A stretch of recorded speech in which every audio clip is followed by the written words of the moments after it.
जय हिंद दोस्तों। स्वागत है आप सभी का यूपी होमगार्ड भर्ती 2026 की रक्षक सीरीज में। और इसमें 20 क्वेश्चन होंगे और यूपी जी के हम करवाएंगे। इसमें आप सभी जानते हैं प्रैक्टिस सेट नंबर 3 है ये, और ये लिखा हुआ है सिलेक्शन वाली क्लास। आप लोग क्लास लेते रहिए और यूपी जी के में बेस्ट स्कोर होगा होमगार्ड वाले भाइयों का। और अगर यूपी पुलिस वाले भी देख रहे हैं तो अच्छे से देखिए, यूपी जी के एक ही होती है। बस लिखने की बात है कि ऊपर होम गार्ड लिख दो, ऊपर जूनियर असिस्टेंट लिख दो, ऊपर कांस्टेबल लिख दो, तो यूपी जी के तो सेम ही है। पहला क्वेश्चन ये हमारा है। इसमें क्या पूछा है कि उत्तर प्रदेश में डॉक्टर भीमराव अंबेडकर विश्वविद्यालय कहाँ पर है। तो डॉक्टर भीमराव अंबेडकर जो विश्वविद्यालय है ये स्थित है आगरा में। ठीक है। अब ये आगरा में जो है वो डॉक्टर भीमराव अंबेडकर विश्वविद्यालय, ये जो है राज्य विश्वविद्यालय, ये राज्य विश्वविद्यालय है। अब एक जो स्थित है लखनऊ में, लखनऊ में भी एक जो स्थित है वो बाबा साहब भीमराव अंबेडकर विश्वविद्यालय है। ये केंद्रीय वाला है। ठीक है, ये केंद्रीय वाला है। तो ये केंद्रीय वाला जो है, ये जो हमारे भाई लखनऊ में रहते होंगे वो जानते होंगे कि ये लखनऊ के रायबरेली रोड पर स्थित है। ठीक है, ये रायबरेली रोड पर स्थित है। अब ये जो ऑप्शन है मेरठ, तो ये मेरठ जो होगा हो जाएगा ये भारत का खेल नगर, भारत का खेल नगर हो जाएगा। और कैंची नगर भी ये हो जाएगा भारत का। और जो 1857 का जो स्वतंत्रता संग्राम था वो भी यहीं से शुरुआत हुई थी। 1857 स्वतंत्रता संग्राम, या विद्रोह ना कहो, स्वतंत्रता संग्राम कहो, अच्छा लगता है। ठीक है। और यही मेरठ में ही जो नौचंदी मेला जो है वो लगता है, हिंदू मुस्लिम एकता का प्रतीक है। और ये वाराणसी के बारे में मैं कल बता चुका हूँ, बाकी आगे अगर आएगा तो आगे भी बताऊँगा। अब उत्तर प्रदेश के किस ज़िले को छोटा दिल्ली के नाम से जाना जाता है। अच्छा, छोटा दिल्ली के नाम से जो है वो गाज़ियाबाद को जाना जाता है। और गाज़ियाबाद को क्यों छोटा दिल्ली कहते हैं, तो ये जो औद्योगिक विकास के कारण इसको छोटा दिल्ली कहा गया है। औद्योगिक विकास, क्योंकि जो औद्योगिक शहर है वो अपना दिल्ली भी है। आप लोग देखते होंगे, लोग बोलते हैं दिल्ली कमाने जा रहे हैं, तो इसी वजह से लोग जाते हैं, वहाँ पे काम धंधा मिल जाता है। और इसी वजह से अब ये गाज़ियाबाद भी विकसित हुआ है, तो अब लोग दिल्ली की वजह गाज़ियाबाद भी जाते हैं। ठीक है। अब ये जो नोएडा हो जाएगा, NOIDA, नोएडा। अब एग्ज़ाम्स में देखिए, पहले तो ये क्वेश्चन नहीं पूछा जाता था, लेकिन अब एग्जामिनर ने ये चीज़ें पूछना शुरू कर दिया है कि ये जो नोएडा है इसका फुल फॉर्म क्या है। नोएडा का फुल फॉर्म क्या है, तो ये N से न्यू हो जाएगा, O से ओखला हो जाएगा, I से इंडस्ट्रियल हो जाएगा, और D से डेवलपमेंट हो जाएगा, A से अथॉरिटी हो जाएगा। ठीक है। तो new Okhla industrial development authority इस नोएडा का फुल फॉर्म हो जाएगा। अभी 1 फरवरी को जूनियर असिस्टेंट का, मतलब कि कनिष्ठ सहायक का, UPSSC का एग्ज़ाम हुआ है। उसमें ऐसे ही एक फुल फॉर्म पूछी है जो कि नोएडा की नहीं, वो ग्रेटर नोएडा की थी। ठीक है।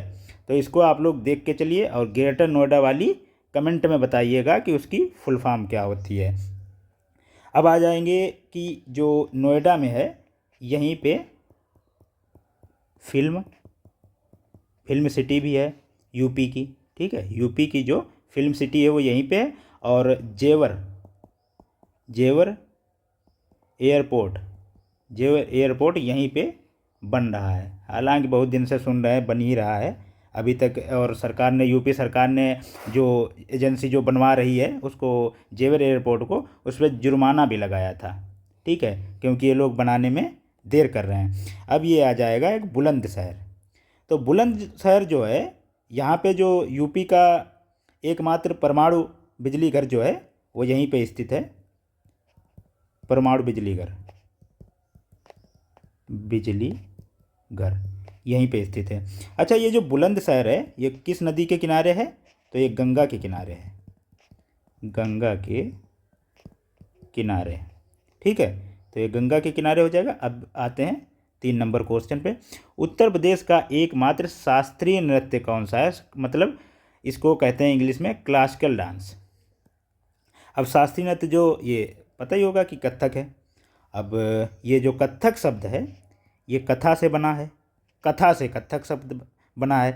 तो कथा इसका मतलब होता है कि कथा कहना। तो प्राचीन ये इसका मतलब जो ये है कि प्राचीन काल के जो कथावाचक थे वो कथा सुनाते थे मंदिरों में, तो कथा सुनाते समय नृत्य करते थे, तो इस वजह से इसको यहीं से ये शब्द बना है कथक। ठीक है। अब ये जो कुचिपुड़ी है ये कहाँ का नृत्य है? तो ये कुचिपुड़ी है आंध्र प्रदेश का। अब ये भरतनाट्यम जो है, भरतनाट्यम में हो जाएगा तमिलनाडु। तो ये देखिए बड़ा शब्द है भरतनाट्यम, और याद करने का हिसाब है कि तमिलनाडु भी बड़ा शब्द है।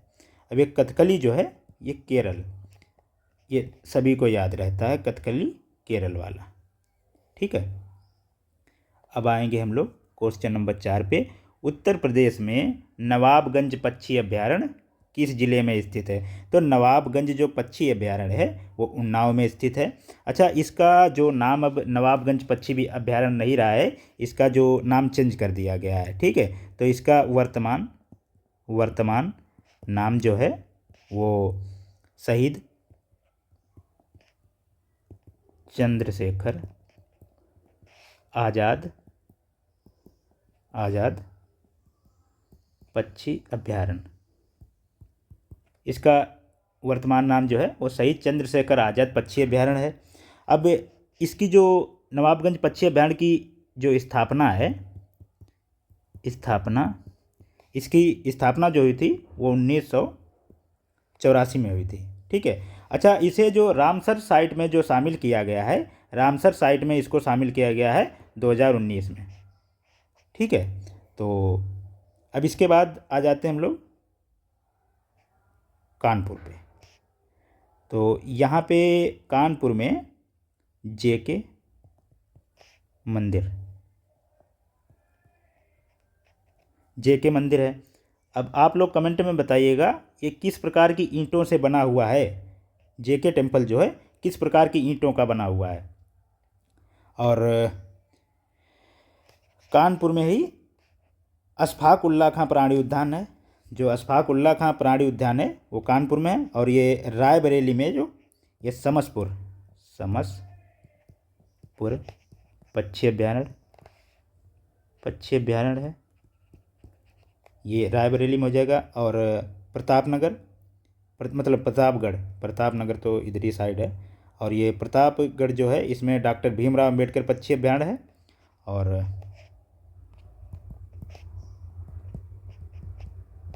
अंबेडकर पक्षी अभयारण्य, इसके बारे में मैंने आगे एक क्वेश्चन बनाया हुआ है, उसमें इसको अच्छे से मैं एक्सप्लेन करूँगा। ठीक है। और कबीर महोत्सव उत्तर प्रदेश के किस स्थान पर मनाया जाता है? तो ये मगहर में मनाया जाता है कबीर महोत्सव। ठीक है। तो कबीर महोत्सव जो मगहर में मनाया जाता है, ये यहाँ पे कबीर जी ने प्राण त्यागे थे।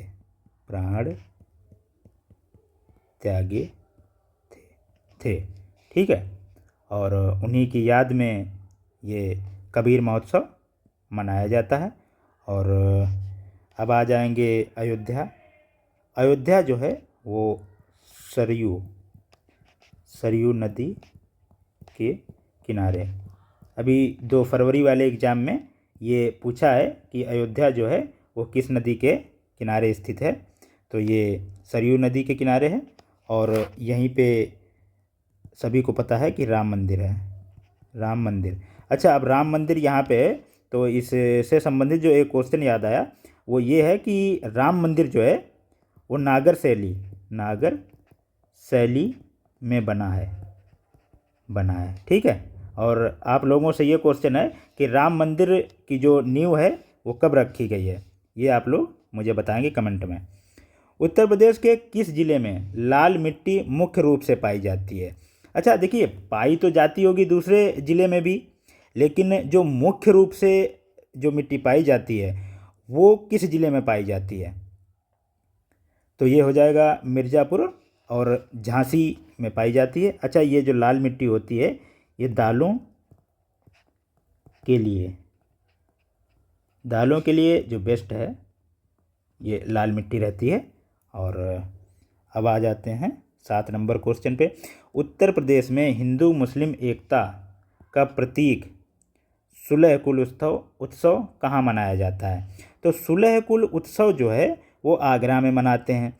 तो इसकी शुरुआत जो है वो अकबर ने की। इसकी जो शुरुआत है वो अकबर ने की थी और ये फरवरी फरवरी में मनाते हैं। ठीक है। और यहाँ आगरा में ही ताज महोत्सव भी आगरा में ही मनाते हैं। अब कल कल क्या परसों वाला जो हुआ था क्लास, उसमें एक लड़के ने मुझसे कहा था कि भैया इतना ज़्यादा मतलब इसमें एक्सप्लेन करते हो और बोरिंग क्लास हो जाती है। तो क्लास आपको बोरिंग लग रही है हाँ? और वहाँ जब रात रात बतियाओगे वो बोरिंग नहीं लगेगा। ठीक है भाई, पढ़ाई तो बोरिंग लगती ही है, वहाँ पे बोरिंग नहीं लगेगा। तो उत्तर प्रदेश के किस ज़िले में स्कूल ऑफ पेपर टेक्नोलॉजी स्थित है? तो स्कूल ऑफ पेपर जो टेक्नोलॉजी ये सहारनपुर में स्थित है। और ये जो है सहारनपुर कागज उद्योग के लिए प्रसिद्ध है। ठीक है। अब एक जिला एक उत्पाद जो हमारे यूपी सरकार की जो एक योजना है, वो एक जिला एक उत्पाद जो योजना चली हुई है, उसमें यहाँ का जो मुख्य उत्पाद है वो लकड़ी शिल्प है, जो कि लकड़ी पे नक्काशी या फिर डिजाइन जो वो यहाँ का है। और उसके बाद अब आ जाते हैं कि जो ये रायबरेली यहाँ पे राजीव गांधी राष्ट्रीय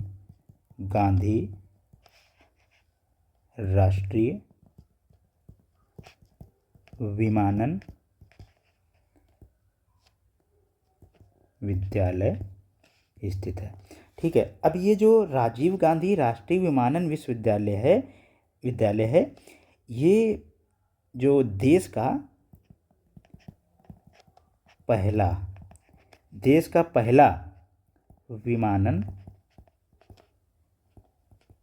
विश्वविद्यालय है। ठीक है, इसको आप लोग याद रखिएगा, ये देश का पहला विमानन विश्वविद्यालय है, यहीं पे स्थित है। और अब आ जाएंगे कि उत्तर प्रदेश में केंद्रीय बकरी अनुसंधान संस्थान कहाँ पर स्थित है? देखिए क्या क्या पढ़ना पड़ रहा है, तो पढ़ना तो है ही, क्योंकि यूपी का एग्ज़ाम है तो यूपी से अच्छे अच्छे क्वेश्चन पूछे जाएंगे और पता नहीं क्या पूछ ले, तो इसीलिए पढ़ना तो सब कुछ है। तो आइए देखते हैं कि इसमें ये कहाँ पे स्थित है, बकरी अनुसंधान संस्थान। तो ये मथुरा के मखदूम जो स्थान है वहाँ पे स्थित है। और इसकी जो स्थापना जो है, यहाँ पे नहीं, यहाँ पे लाइए, स्थापना 1979 में हुई थी। अच्छा, इसका जो उद्देश्य है, ये बकरी अनुसंधान संस्थान जो है, इसका जो उद्देश्य है वो बकरी के संरक्षण, उनके स्वास्थ्य और प्रजनन क्षमता में जो सुधार है उसके लिए इसका जो ये स्थापना जो है वो की गई थी। और आते हैं 10 नंबर क्वेश्चन पे। उत्तर प्रदेश का कौन सा जिला आंवला उत्पादन के लिए पूरे भारत में प्रसिद्ध है? देखिए भाई साहब, आंवला गजब का लग रहा है भाई, देख के ही खाने का मन करता है, लेकिन जब खाओ तो अच्छा नहीं लगता है। हालांकि इसके बारे में डॉक्टर बताते हैं कि ये जो सेहत के लिए है आंवला बहुत ही अच्छा माना गया है, तो आप लोग भी इसका सेवन करें। तो आंवला जो उत्पादन के लिए पूरे भारत में जो प्रसिद्ध है वो हमारा प्रतापगढ़ है, और इसे ही आंवला आंवला नगरी आंवला नगरी कहते हैं। तो ओडीओपी ओडीओपी का मतलब अभी आप लोगों को मैंने बताया था, एक जिला एक उत्पाद। ठीक है, एक जिला एक उत्पाद जो यूपी का जो अभी यूपी की जो योजना चली हुई है ओडीओपी, तो उसमें जो यहाँ का उत्पाद जो है वो आंवला ही है। ठीक है, आंवला। अब यहीं पे एक मशहूर मंदिर है, वो मंदिर का नाम है बेल्हा देवी। बेल्हा देवी मंदिर यहीं पे है, और ये अब जौनपुर जो हो जाएगा इसे पूर्व का सिराज पूर्व का सिराज कहते हैं। अब ये जो सुल्तानपुर है, सुल्तानपुर किस नदी के किनारे है? तो सुल्तानपुर गोमती नदी के किनारे किनारे स्थित है। अच्छा, अगर सुल्तानपुर गोमती नदी के किनारे है तो आप लोग कमेंट में बताना कि लखनऊ किस नदी के किनारे स्थित है। उत्तर प्रदेश की प्रथम राज्यपाल कौन थी? और इनके बारे में आप लोग भी जानते होंगे कि ये सरोजिनी नायडू थी, और ये जो राज्यपाल रहीं वो 15 अगस्त 1947 से 2 मार्च 1947 तक रहीं, और इन्हें ही भारत कोकिला कहते हैं। अच्छा, भारत कोकिला इनको क्यों कहते हैं? क्योंकि इनकी ये जो गाती थी बहुत ही अच्छा गाती थी, और इनकी जो आवाज़ थी बहुत ही मधुर, बहुत ही अच्छी थी, और इसीलिए इनको भारत कोकिला कहते हैं। और वर्तमान में जो राज्यपाल हैं वो आनंदीबेन पटेल हैं। ठीक है, तो ये वर्तमान राज्यपाल आनंदीबेन पटेल हैं। और इससे पहले ये जो राज्यपाल रही हैं वो एमपी व छत्तीसगढ़ की रही हैं। एमपी व छत्तीसगढ़ की रही हैं। अब आप लोगों से ये क्वेश्चन है कि ये आनंदीबेन पटेल जो हैं वो इससे पहले किस राज्य की सीएम रह चुकी हैं? ठीक है, ये आप लोग बताइएगा। और उसके बाद एक क्वेश्चन आ जाता है ये सुचेता कृपलानी जो हैं वो व भारत की प्रथम महिला सीएम रही हैं। अच्छा, ये राजकुमारी अमृत कौर, शायद ही लोग जानते हो इनको, लेकिन इनके जो योगदान है वो बहुत ही योगदान है। इन्होंने बहुत कुछ दिया है, और हम लोग इन सबको इतना नहीं जानते हैं। जो मुख्य नाम हैं उन्हीं को जानते हैं। राजकुमारी अमृत कौर हैं, इनको कभी पढ़िए और इनके जो योगदान रहे हुए हैं उनको देखिए। तो ये राजकुमारी अमृत कौर जो हैं वो स्वतंत्र भारत की जो पहले मंत्रिमंडल जो था उसमें ये शामिल थीं, एकमात्र ये शामिल थीं। और जो AIIMS जो है वो इन्हीं की वजह से बना है।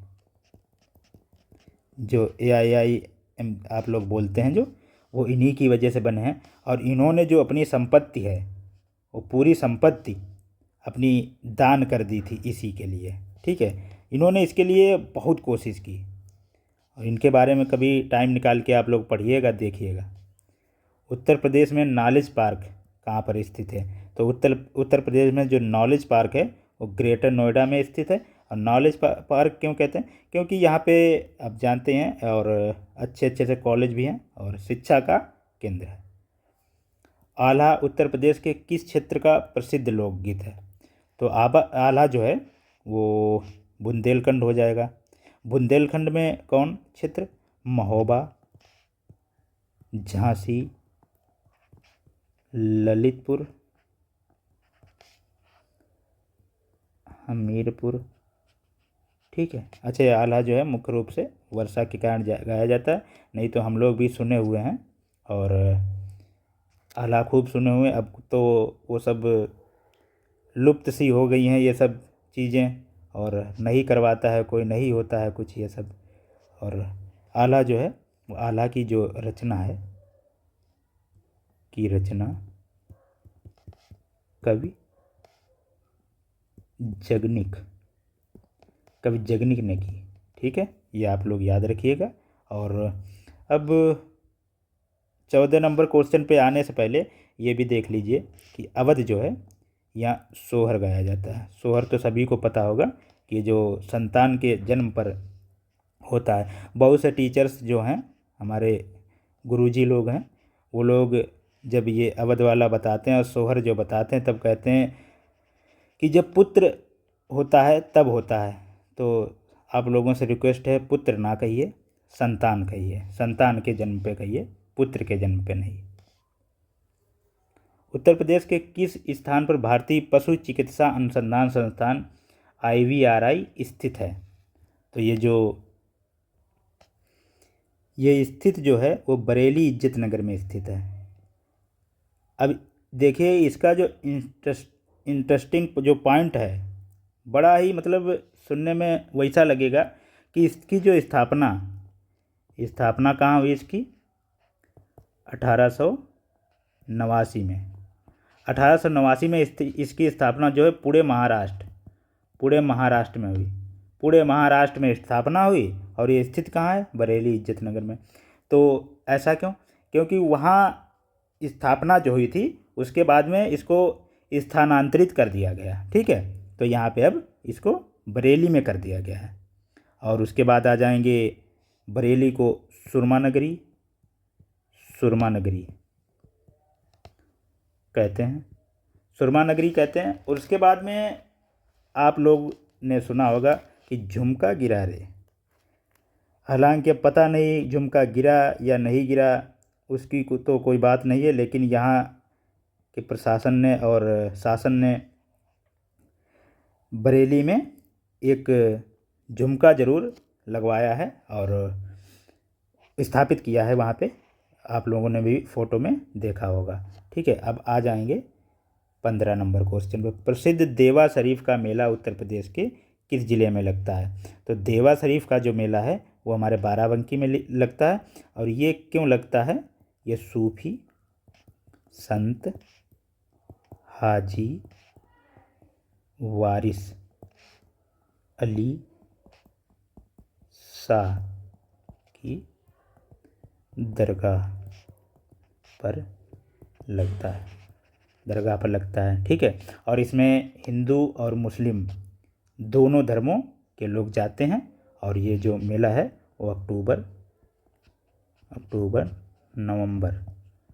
नवंबर के समय में लगता है। और इसी के साथ में ही वहाँ पे एक पशु मेला भी लगता है। अब आ जाएंगे हम लोग, देखेंगे कि जो बाराबंकी में है, यहीं पर जो है वो अफीम उत्पादन किसान करते हैं। अच्छा, ये जो अफीम की जो खेती है वो आप ऐसे नहीं कर सकते हैं, उसके लिए आपको लाइसेंस प्राप्त करना होगा। बिना लाइसेंस के अफीम की आप लोग खेती नहीं कर सकते हो। अब इसमें जो फतेहपुर आ जाता है, ये फतेहपुर जो है वो गंगा यमुना के दोआब में स्थित है। अच्छा, दोआब जो होता है, दोआब का अर्थ होता है दो नदियों के बीच का जो स्थान रहता है, वो उसको दोआब कहते हैं। अब यहीं से आप लोग जानेंगे कि पंजाब जो है उसे पंजाब क्यों कहते हैं। तो पंजाब 5 नदियों के बीच का क्षेत्र है, 5 नदियों के बीच की जो जगह है। अब आप लोग कमेंट में देखना या कमेंट में बताना कि कौन कौन सी नदियां हैं जिसकी वजह से उसको पंजाब कहते हैं। अब इसके बाद हम लोग आ जाएंगे 16 नंबर क्वेश्चन पे। उत्तर प्रदेश में पंडित दीनदयाल उपाध्याय पशु चिकित्सा विश्वविद्यालय कहाँ पर स्थित है? तो ये हो जाएगा हमारे मथुरा में। अच्छा, यही जो पशु चिकित्सा जो विश्वविद्यालय, ये जो गौ अनुसंधान पर विशेष ध्यान देता है। और अनुसंधान का जो मतलब होता है, अनुसंधान का जो मतलब होता है वो सर्च रिसर्च होता है, ठीक है। अनुसंधान संस्थान मतलब रिसर्च, और रिसर्च होता है यहाँ पे कि बीमारियों पे और उसके बीमारियों के टीका पे और इसके इलाज पे और क्या दिक्कतें आ रही हैं, हर चीज़ पे यहाँ पे रिसर्च होती है। और ये जो फैजाबाद है इसका नाम जो अब वर्तमान नाम अयोध्या कर दिया गया है, ठीक है। और उसके बाद अब आते हैं 17 नंबर पे। उत्तर प्रदेश का कौन सा ज़िला मिट्टी के खिलौनों के लिए प्रसिद्ध है? तो मिट्टी के खिलौनों के लिए आगरा, ठीक है, आगरा प्रसिद्ध है। और जो आगरा और ये गोरखपुर भी है। अच्छा, गोरखपुर जो है मिट्टी के खिलौने जब लिखा हो मिट्टी के खिलौनों के लिए तो आगरा लगाइएगा। और गोरखपुर जो आ जाता है वो गोरखपुर लिखा होता है जब टेराकोटा, ठीक है। टेराकोटा का मतलब समझते हैं? जो पक्की मिट्टी के शिल्प जो होते हैं, पक्की मिट्टी के जो शिल्प होते हैं वो उसके लिए जब टेराकोटा लिखा हो तो वहाँ पे आप लोग गोरखपुर लगाइएगा। टेराकोटा जब लिखा हो तब आप लोग गोरखपुर लगा दीजिएगा, ठीक है। तो उत्तर प्रदेश के किस शहर को बांसबरेली के नाम से जाना जाता है? भाई बांसबरेली के नाम से जाना जाता है, और मैंने यहाँ पे इमेज भी लगा रखी है बांस की, ठीक है। तो क्योंकि यहाँ पे बांस ज़्यादा होता होगा इसीलिए इसको बांसबरेली कहते हैं, तो ये गलत है, ठीक है, ऐसा नहीं है। हालांकि बांसबरेली जो है वो नाम से ही पता चल रहा है, इस बरेली को ही बांसबरेली नाम से जाना जाता है। लेकिन जो इसका असली कारण है वो यहाँ के जो एक राजा थे उनके जो दो पुत्र थे बांसल देव और बरेल देव, उन्हीं के नाम पे इसको बांसबरेली कहते थे। लेकिन यहाँ पे जो ये भी कहेंगे कि यहाँ पे जो बांस से बने हुए जो चीज़ें हैं और लाठी वगैरह है और जो माचिस मतलब कि दियासराय और माचिस जो उद्योग है यहाँ पे उसमें भी इसका प्रयोग करते हैं, और इस वजह से भी कहते हैं। हालांकि जो मुख्य कारण था वो यही था कि इसको बांसबरेली इसीलिए कहते थे कि यहाँ के जो राजा थे, राजा के पुत्र बांसल देव बरल देव, ये दो लोग थे।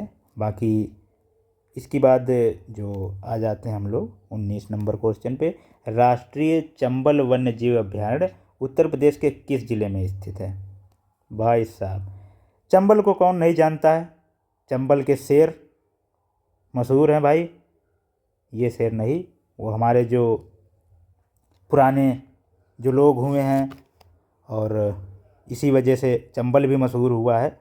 तो चंबल जो आगरा, इटावा, लखीमपुर खीरी, सोनभद्र नहीं, ये स्थित जो है ये आगरा और इटावा के क्षेत्र में। चंबल वन्यजीव अभयारण्य उत्तर प्रदेश के किस जिले में स्थित है? तो ये आगरा और इटावा में स्थित है। अच्छा, ये जो फैला हुआ है वो 3 राज्यों में है, यूपी और राजस्थान और एमपी में। यूपी, राजस्थान, एमपी, ये 3 राज्यों में फैला हुआ है। और यहाँ जो चंबल वन्यजीव अभयारण्य में जो है वो किसका संरक्षण केंद्र है? तो ये संरक्षण केंद्र जो है वो घड़ियाल, मुख्य रूप से घड़ियाल, बाकी घड़ियाल के लिए है, ठीक है, इसको याद रखिएगा। और चंबल नदी जो है यहाँ पे लिखते हैं, चंबल नदी जो है वो सबसे स्वच्छ व प्रदूषण मुक्त, तो भारत की सबसे स्वच्छ और प्रदूषण मुक्त जो नदी है वो चंबल है। कहते हैं कि अगर आप लोग चंबल नदी देखने जाएं और वहाँ जाएं, अगर आप सिक्का डाल दें तो मैंने सुना है, हालांकि देखा तो नहीं है कभी, और सिक्का डाल दें तो आप लोगों को सिक्का वैसे ही नीचे दिखेगा कि कहाँ पे पड़ा हुआ है, ठीक। ठीक है, आ जाते हैं 20 नंबर क्वेश्चन पे। उत्तर प्रदेश में प्रथम खेल गांव की स्थापना कहाँ की गई? तो प्रथम खेल गांव की जो स्थापना है वो कहाँ पे हो जाएगी, बताइए। तो ये जो इसका आंसर हो जाएगा आगरा हो जाएगा। आगरा का जो एक जगह है दयाल बाग, दयाल बाग क्षेत्र जो है वहाँ पे ये है, और खेल कूद को बढ़ावा देने के लिए इसको स्थापित किया गया है। अच्छा, जो मेरठ है, मेरठ, तो ये स्पोर्ट के जो सामान हैं जैसे कि खेल सामग्री है, जो बैट हुआ, बॉल हुआ, तो ये अंतर्राष्ट्रीय जो मैच होते हैं वहाँ पे मेरठ के जो खेल सामान जो हैं वो यहाँ के खेल सामान जो हैं अंतर्राष्ट्रीय मैचों में भी यूज होते हैं। और मेजर ध्यानचंद यूनिवर्सिटी जो है उत्तर प्रदेश की पहली जो स्पोर्ट यूनिवर्सिटी जो है वो मेरठ में ही बन रही है। और उसके बाद बस ठीक है, और बाकी जो क्लास है फिर ज़्यादा लंबी हो जाएगी, और अब जो क्लास है वो आप लोगों की कल करवाएंगे। और ये विनायक सर हैं, इनकी आप लोग क्लास देखिएगा। यूपी पुलिस वाले जो भाई लोग हैं मैथ्स की क्लास देखिएगा। बाकी यूट्यूब पे देखा ही है कि 20 क्वेश्चन के लिए 1-1.5 घंटा लग रहा है, क्योंकि उसमें इधर उधर की भी बातें होती हैं। ये सर बिल्कुल सीरियस होकर क्लास लेते हैं, इधर उधर की कोई भी बात नहीं होती है, और सिर्फ आपके एग्ज़ाम पे ही फोकस कर रहे हैं और अच्छे से करवा रहे हैं। आप लोग इनकी भी क्लास देखिएगा। और थैंक यू आप सभी को कि आप सब ने क्लास ली। तो आप लोग लाइक करिएगा और अपने दोस्तों को शेयर करिएगा। धन्यवाद आप सभी का। जय हिंद।